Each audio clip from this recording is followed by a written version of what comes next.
Xenoblade Chronicles, the definitive edition. I just beat the game for the very first time, and I wanted to come in today and give you my final thoughts about this. Many of you have written in the community posts on YouTube and said, now that you finished the game, please tell us your final thoughts on this game. And I saw many of you had this in your backlog and were thinking about playing it, and you started playing it over the past few weeks. So I'd love to hear from you guys. What is your experience so far? But I've got a lot of notes here in my iPad that I've written down my thoughts on this game. So I thought, let's jump into this and have a conversation. And don't worry, before you get worried, I'm not going to show any big spoilers in this game at all. What you're seeing behind me here is literally the opening of the game. And you see these massive titans battling, which was just this most amazing scene to begin with. But no big spoilers at all in this game that I'm going to give away. And to me, that's one of the most impactful things about this game is the story. So don't worry about it. I'm not going to do any of that. I'm going to talk high level here about my overall experiences with this amazing game. So let me first talk about this world, this vast, immersive world that Monolith Soft has created for this experience. And I don't think I've ever seen anything like it. Yes, we've seen open worlds in Zelda, we've seen open world in The Witcher 3 and these other games, but I don't think I've ever seen anything where it features this sprawling open world where you have this sense of exploration and discovery in quite the same way. And it really, though I think what's so compelling about it is that it harkens back to classic RPGs from my childhood. So yes, you have this vast open world, but it also has elements of nostalgia that bring me back to my childhood and enable me to explore and find different treasures and go on these side quests and go between lush forests and sort of a mechanized world, unlike anything I've ever seen before. So I think that was really compelling to me, to be immersed in this, nature plus modernity. And particularly the big scenes with dinosaurs. So there I am, like battling, like almost like dinosaur creatures. I'm like, what in the world? And I'm in these jungles and in Macna Forest, which was one of my favorite settings in this game, and just the sound effects. Putting on headphones and listening to just the oral experience of this game was amazing.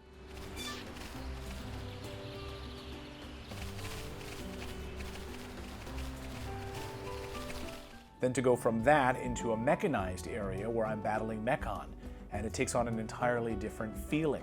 And then I can go from that into a snowy area and be underwater, and be underwater in cave areas. And it was just such a beautiful, unbelievable world building that I'd never experienced before. And I'm saying that as a person who loves, Breath of the Wild and Tears of the Kingdom. Those are amazing worlds, don't get me wrong, going down into the depths in Tears of the Kingdom. But this to me was at a whole other level. It felt like a fantasy. It really did. It felt like a fantasy, and I loved to be a part of it. We'll get to the storyline in a second, because to me that's the top of the list, but I want to save that for a moment here, because to me I want to talk about some of the combat. Without engaging combat, I'm out. I don't want to play the game. If it's frustrating, it's boring, I'm out. The combat in this game was unlike anything I'd experienced before in an action RPG. To be able to really map out and plan how I'm going to attack my enemies and go through a series of chain attacks with my teammates, deciding to put in my, what teammates would be better for this particular battle and rotate them in or rotate them out. How do I want to structure them? Who's going to go first, second, and third in my team? How am I going to upgrade and customize all of their armor and swords and all of those different things was really compelling. Of course, going back to Bard's Tale days, yes, you can customize your group and you pick different armor, and you can certainly upgrade from a leather shield to a metal shield, and you can do all of that. But this game was totally different. I'm adding gem effects to my different swords and different parts of my body armor that I'm having to craft. I'm having to think through the order in which I'm attacking. So maybe I'm going to do a certain style of attack that's going to allow us to topple an enemy, or I'm breaking an enemy first, and then the second person can swoop in here and then topple that enemy. And then because now that person is toppled, that enemy is toppled, we can swoop in for an even more damaging attack or a critical attack on that enemy. Just phenomenal experience with the combat. I loved the combat experience in this, and having to rotate through which powers I'm giving myself as well in my lower shelf here in my combat selection here? Do I want to really worry about upgrading my backslash, which was one of my favorites, to be able to hide behind an enemy and use my backslash and really max that out? Or do I want to use one of my large topple effects and max that out? So it really gave me the opportunity to think through and develop a team, a core team, and that's what I did. I mostly just focused with Shulk and Ryan and Sharla. That was my main team, and I really enjoyed that build out for most of the game. I really got into a good flow with that team and knew that my breaking mechanics would work great. Ryan could follow it up with a topple, and then Sharla could come in with an attack as well, but also had the healing effects of Sharla that enabled me to get through for some pretty tough bosses. So I just have to say, I loved the combat in this game, and I cannot wait to see how it's improved upon even more in Xenoblade 2 and Xenoblade 3. So I'm really excited about that. But to me, this was one of the best parts of the game, was enjoying this combat structure. Let's talk about the graphics.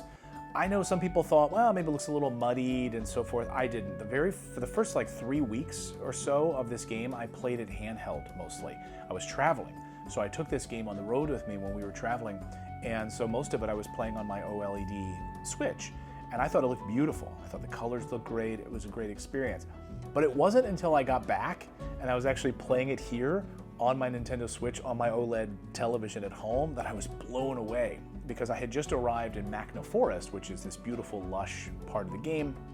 And you've got dinosaur creatures you're battling and so forth. And the greenery and everything. Yes, it's not like Dragon's Dogma 2 graphics or even Witcher 3 graphics. It's Nintendo Switch graphics from a number of years ago, but I just thought it absolutely looked beautiful, and I loved how the character designs came together. I loved the artwork. I loved the locations. I loved everything about the character designs and the world building designs. I thought it was beautiful. I thought a lot of the energetic blue areas where you have these energies sort of floating in the swamps looked gorgeous.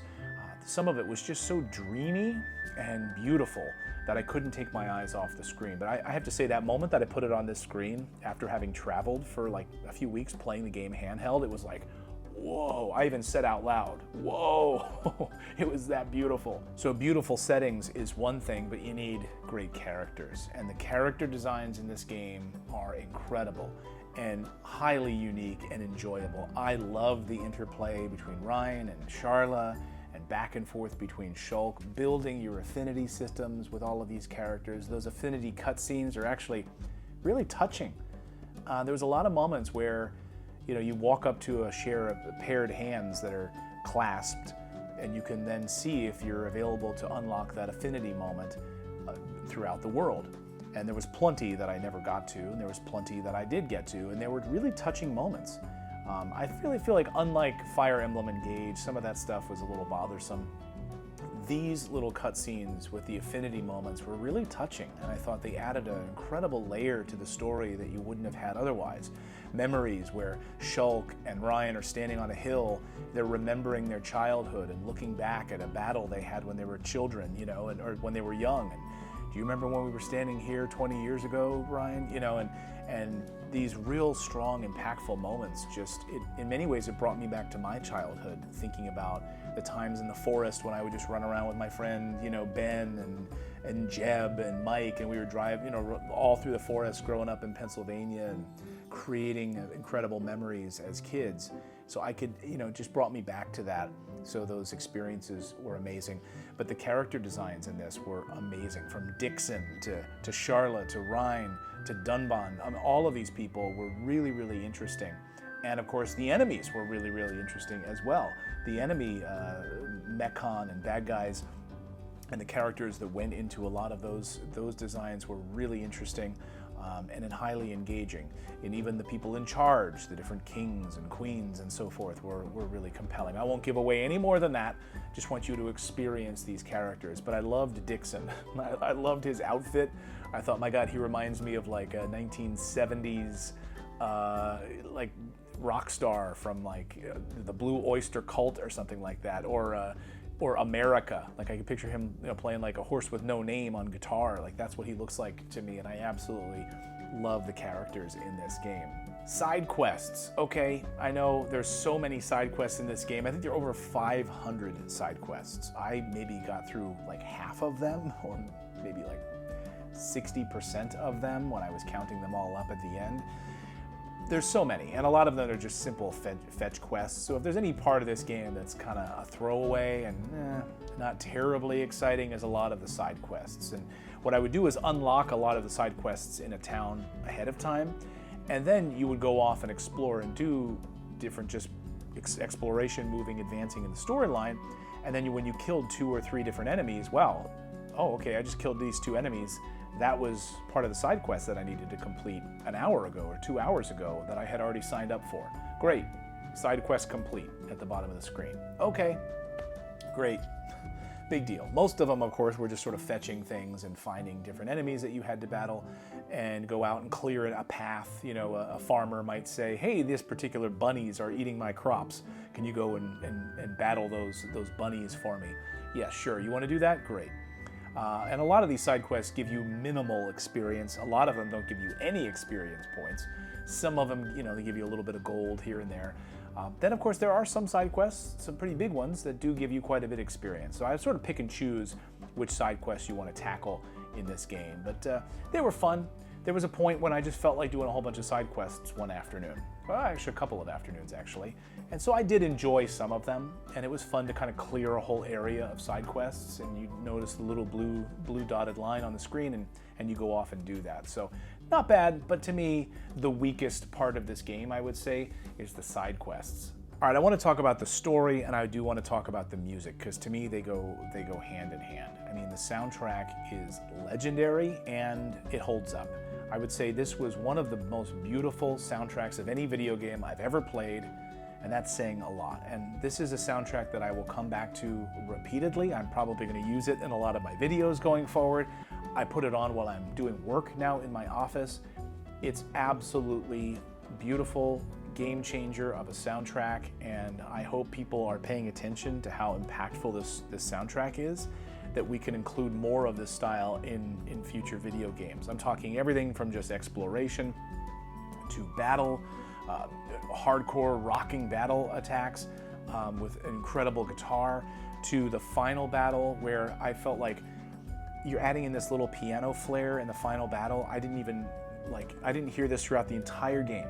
So we finally, after 102 hours that I put in, get to this final battle. We're introduced to an entirely new, beautiful song that blew me away. And I purposefully just wanted to keep coming back to that battle. Yes, I died a few times, but I wanted to keep coming back to the final battle and listening to that music because it was that good. And I was like, wow, I hadn't heard this the whole game. Totally new song, but it fits perfectly in this pastiche, this beautiful painting that you're making with the music. Just some of the best music I've ever heard in a video game, and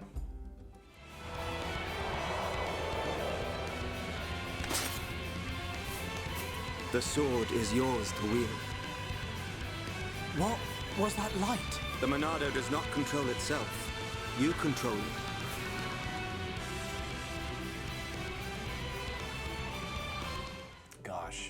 Gosh, I can't wait to listen to this for the rest of my life. I'm glad that I'm experiencing this for the first time.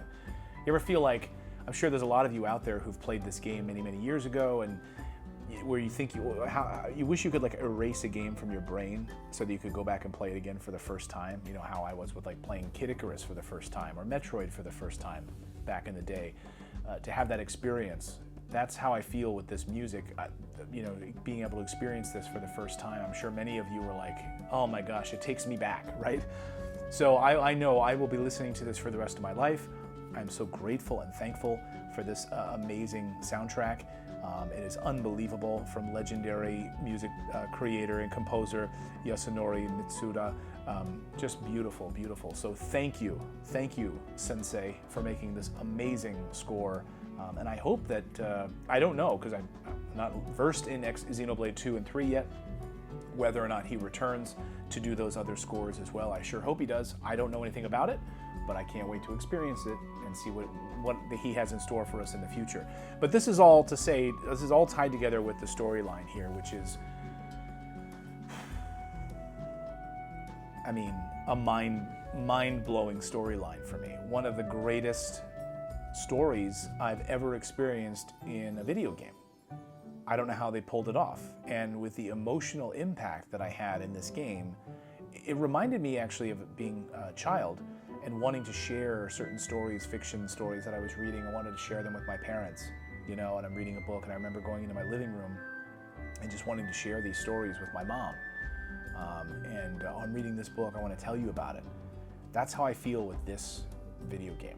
Like, it feels to me something that I would want to share with my mom or a family member, you know, to be able to sit down and take them through this incredible story of the Bionis and the Mechonis, and you're living on these once living creatures battling against, you know, these mechanical creatures, and you don't quite know how this all unfolds, and who can you trust, who can't you trust, who's related to one another. What is unbelievable way the story unfolds with twists and turns, and I have to say, huge twists that I did not see coming at all.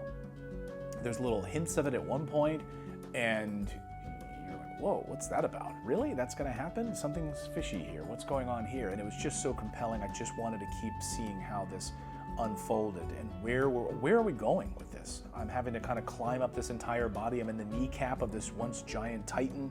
Now I'm in the arm, now I'm in the wrist, and I'm climbing up this body of this old titan that's now like frozen in time. And where are we going with this? It's such an unbelievable idea, and the story just unfolds beautifully.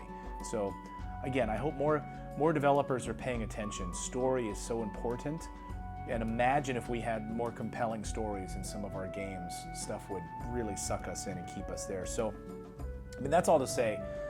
I just had an unbelievable experience with this game. Absolute 10 out of 10, 100 out of 100 for this game. I can't wait to go back and play more of it. I finished the game. Playing it on the definitive edition, of course, you get New Game Plus. You get all of the post-game content. So after you complete the main story, you get about another 20 hours of being able to go through and do all of this challenging post-game content if you want to. You can play New Game Plus and all of your stuff transfers over to the game. You start back at the beginning, but you now have a lot of your powers and everything that carries over. So you get New Game Plus. It allows you to carry over your progress and a lot of your items over to the new game, which is great. And then of course you get all of the extra bonus content. So there's so much additional content here to play, New Game Plus, and I'll probably go back to it at some point. I'll come back to this game again, but right now I want to get on to Xenoblade 2, Xenoblade 3, Xenoblade Chronicles X. Maybe we'll see that ported over from the Wii U to the Nintendo Switch at some point, who knows? But you know, it's funny, it brings me back to the moment I was really talking about this game a few weeks ago. I was talking about it in this pouring down rain. I spent an afternoon playing it here in my game room. It was freezing out, wind whipping like crazy, rain pouring down, and I just sat down and played a few hours in the Machna Forest and had just an absolute blast. I was transported back to my childhood playing Dragon Warrior 2, and where the snow was falling outside, and I was in our little game room in my parents' house back in Pennsylvania, playing this game, listening to that music and exploring. And that's what this game did for me. It really brought me back to my childhood. And I have to say, it's funny because it's the same weather outside right now. It's pouring down rain here right now. Wind is whipping like crazy here by the ocean. And I've just been loving this game. So that's all to say, Xenoblade Chronicles 1, an unbelievable experience. I cannot recommend it enough. Savor this game.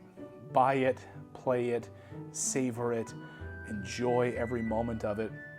And I think this game is one of those that you will come back to time and time again. So, one of the greatest games I've ever played. That's my final thoughts. I'd love to hear your thoughts. Thank you guys so much for subscribing. We just talk video games here on this channel and have a lot of fun doing it. So let me know your comments and your thoughts on Xenoblade Chronicles in the comments below. And we'll see you in the next video, everyone.